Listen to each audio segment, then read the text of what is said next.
Good morning, everybody. So, we're talking about lifestyle changes, weight loss, and what's holding you back. That's the subject today. What's holding you back? So first, I want to correct something last night on my last video. On the playback, I realized, I misspoke on a couple of things. One is peanut butter does have carbs. It's right here. I was looking at the wrong line, cholesterol, 0. But the reason I like peanut butter so much is it's a great trade-off because the protein is 7 grams per serving. The carbohydrates are 8 grams per serving. Only 3 of those comes from sugar. Okay, so 8 grams carbs, 7 grams protein. We want more protein, right? We want more protein, and this has 0 cholesterol. So I really like peanut butter. It's a great choice of mine. I have many empty jars this size and bigger. And the iron in this for guys is great for your sex life, quite frankly. The iron and the protein, and then getting active, it really improves your performance. So I really suggest it, and it also says this is gluten-free. So for all you gluten-free people, peanut butter is a great choice. Tuna's a good choice, but peanut butter is a great trade-off because your body's actually wanting carbs, and that's why you have these cravings. That's one reason. Sugars are addicting. That's another reason.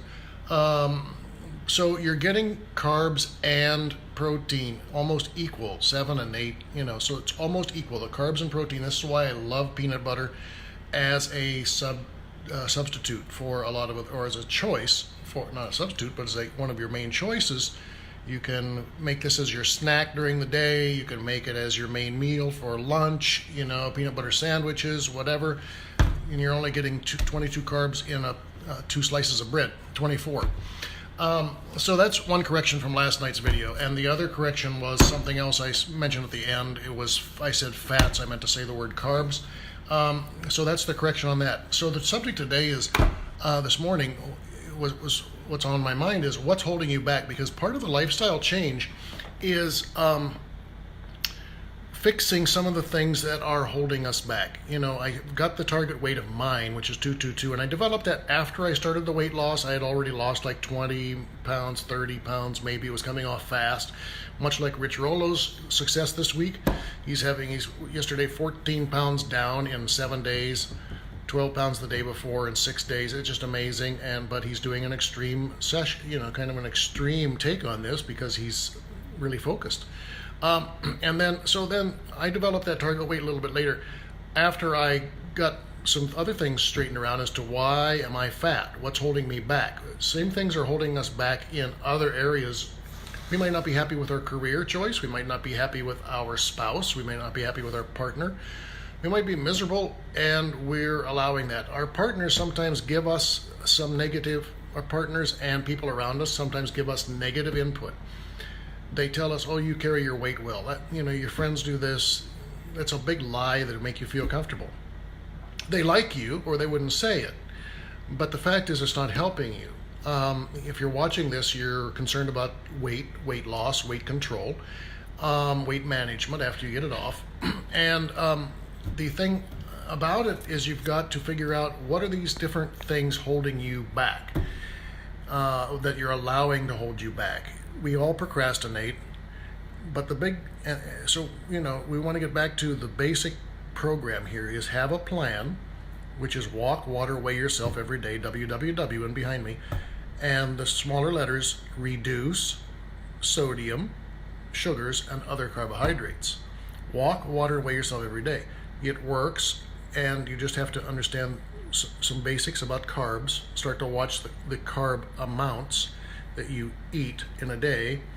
Try to get it down to 100, 120, 60, or 0. But I don't recommend 0. Rich is doing 0 carbs right now, and that's how he's losing up to like 1.5 pounds to 2 pounds a day. And that's where I was too when I was in the weight loss mode. Now I'm in the weight management mode, which has been very successful for 5.5 years, 5.5 years. So what is holding you back? The last couple, I'm going to give a couple of examples. The last couple of conversations I had with my ex-wife, this last about a week ago, her mother had died. She's had back surgery. She's in a lot of pain. She's got edema. She doesn't want to hear a lot of things. She hasn't wanted to hear a lot of things over the course of 40 years. But, there are many, many things that hold us back. Childhood issues, just things that are programmed, scripts that run in our mind, scripts that tell us, that are negative things. Maybe a teacher said something to you that was negative, that left a negative impression. Maybe you idolize your father or your mother or something and their success, and it's holding you back. So one of the things you need to do is, if those things are mental blocks, you need to maybe consider spending some time with a psychologist, a good one, or a psychiatrist, either one, because they can help sort that stuff out so you understand yourself better and why these things are holding you back. So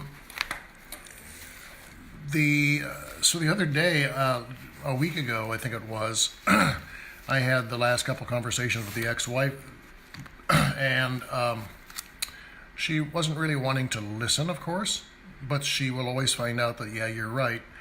One of the things I said was, no one is against you. Well, there's two sides to this. A, you need to realize your friends are not your friends. Your Facebook friends really aren't your friends. Your friends aren't really your friends. You have maybe 2, 3, if you die leaving this earth with maybe 3 good friends, you're doing really, really well. And you need to just face that fact. The rest of these people are just there for whatever reason, social activity and entertainment. So they really don't want you to be more successful than they are, and so they're really not your friends. But the real fact, the other side of it, the coin is, no one really is against you. And sometimes we are our biggest enemy, and sometimes there are some people that are against you, and you need to know who those people are and stay away from them. They could be siblings. They could be partners. Hey, Rich, how are you? Good to see you. I'm anxious to hear your progress. So there are some people that are against you, and you need to know who those people are and stay away from them, whether they're siblings or partners or whatever. Do what you have to do to stay away from those people. But the rest of the world isn't against you, and it's important to know that. And that's what I stressed to the ex-wife a week ago. The other thing is, everyone wants to see you succeed. There are people that want to see you fail once you succeed. But right now, everyone wants to see you succeed. So a week ago, I left the conversation with the ex-wife as, you need to focus on really 2 things. I gave 3, and then I focused on 2. She doesn't have a car. You need to focus on resolving this car issue. Do whatever you need to do to get yourself a car. Figure it out. Get a $500 car. A car with 4 wheels. That's what you need to focus on. Then, either the other 2 things were focus on a part-time job so that you can get out, get more mobile, be more positive about yourself, and maybe consider seeing a doctor to help you understand why you're in the situation that you're in, why you're pushing relationships away from you. How many relationships are you going to allow to fail or slip away from you before you fix yourself? And of course, she argued with hi Steve, how are you today? Of course, she argued with, doctor, I don't need to see a doctor. I talked about this with many, many people. Like, yeah, are they professional people? That was my question back. And a doctor can help you. You can talk about things with your friends, but they're not going to help you. They're just going to regurgitate all this stuff. And a doctor is professionally trained to help a person understand the obstacles, whether it's childhood issues. And then I pointed out a few things that she's never dealt with. So it's really, really interesting, because last night I got a text from my daughter, and she said, Mom got a car, but she doesn't want you to know. So within a week of me pointing out the 3 things she needed to focus on, and really 2, focus on resolving this car issue. Do whatever you have to do to get yourself a car with 4 wheels.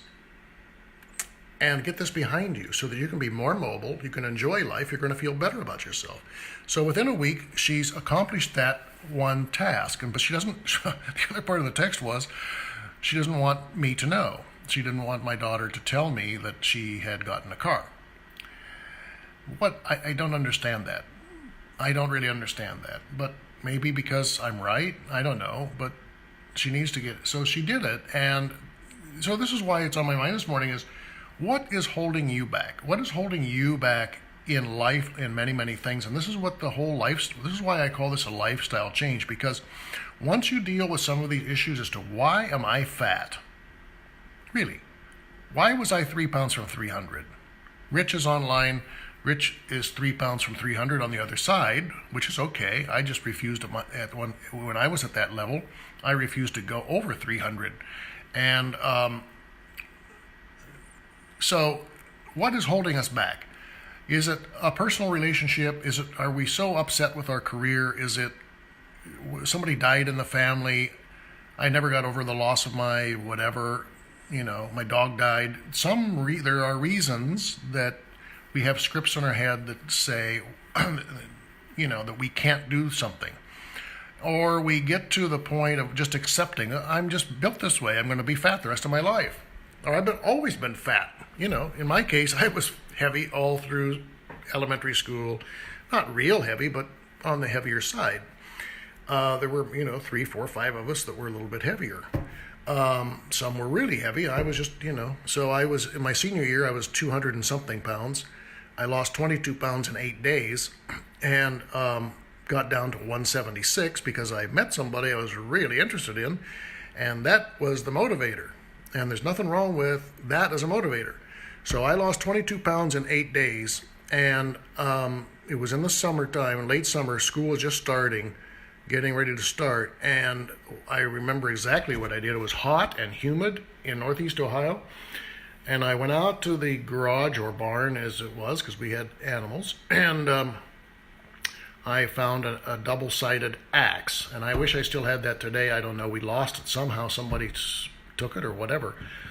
But it was a double-sided axe, and I went out into the edge of the woods, and I found an old dead tree standing. It was, I don't know, maybe 14 inches in diameter, maybe, something like that. And so what I did in high school, my senior year, is I took that axe and I went out and started chopping on that tree, and taught myself how to chop wood, chopped that tree down, and it was so hot and so humid. But the nice thing about it was it worked my abdomen. It firmed up those muscles a little bit, worked the arms, the upper body, and, talk about an aerobic exercise, that was a great one. My legs were already strong enough. They might have had a little fat then, but not that much. Most of my body weight at that time, it was in the legs like it always is, for my body type. But once I got the tree down, what I'd do was I would chop on it until I got tired, and I would go in the house. Then I'd cool off because it was really hot and humid, really hot and humid. And then I would go back out and chop until I got tired, and then I'd go back in the house, like we're talking 5 minutes. And then I would go back out a little later because I was determined to lose weight, much like Rich online right now. He is determined to lose weight right now. And whatever your motivators are, they're great. So that's how I did it in high school. I lost 22 pounds in 8 days. Rich is on target with that pace with 14 pounds in, he's a little bit behind it. So, Rich, it goes back to our conversation of some of it's water weight. When I got married, or when I met my first wife's family, her father was a physician. And when I related this weight loss thing once, at that time, he said, that was water weight. Oh, that was water weight. This is why I didn't say, Rich, the other day, those things. It doesn't matter if it's a water weight, and it wasn't all water weight because of the type of activity I was doing. I was burning fat. Yes, some of it's water weight, you're sweating it off, but I had been 200 and something pounds for a long time, so for that to drop that quickly, it wasn't just water weight. Let's just say half of it was, so what? I lost 22 pounds, and I felt a lot better, and looked a lot better, and graduated at 176. So what's holding us back? There are scripts in our head, just like that. Some people will say, just because he's a physician, he wants to say, well, that was water weight. Why? Why does he want to say that? Because he never did it? Because he is jealous himself? Maybe. I don't know. He was very successful, but he was, he had a reason to say it, not just to edify. That's not edifying. It's not educating. Yeah, part of it's water weight, maybe. But a gallon of water is like 6 pounds. So how many gallons of water did I lose? Okay, so what is holding you back? That's the subject today. Figure it out. Try to analyze. Make comments below. This will go on YouTube. Please subscribe to my YouTube channel. And it will just help me get more viewers, and then that'll help other people lose weight and get their lifestyle turned around and so forth. So you understand my program. It's WWW-ssc. Walk, water, weigh yourself every day. Reduce sodium, sugars, and other carbs. Comment below. Ask questions. Give me things you'd like to know more about. And I will talk about these at 9 o'clock most every day. Got to go and do some other things architecturally. All right. Have a great day.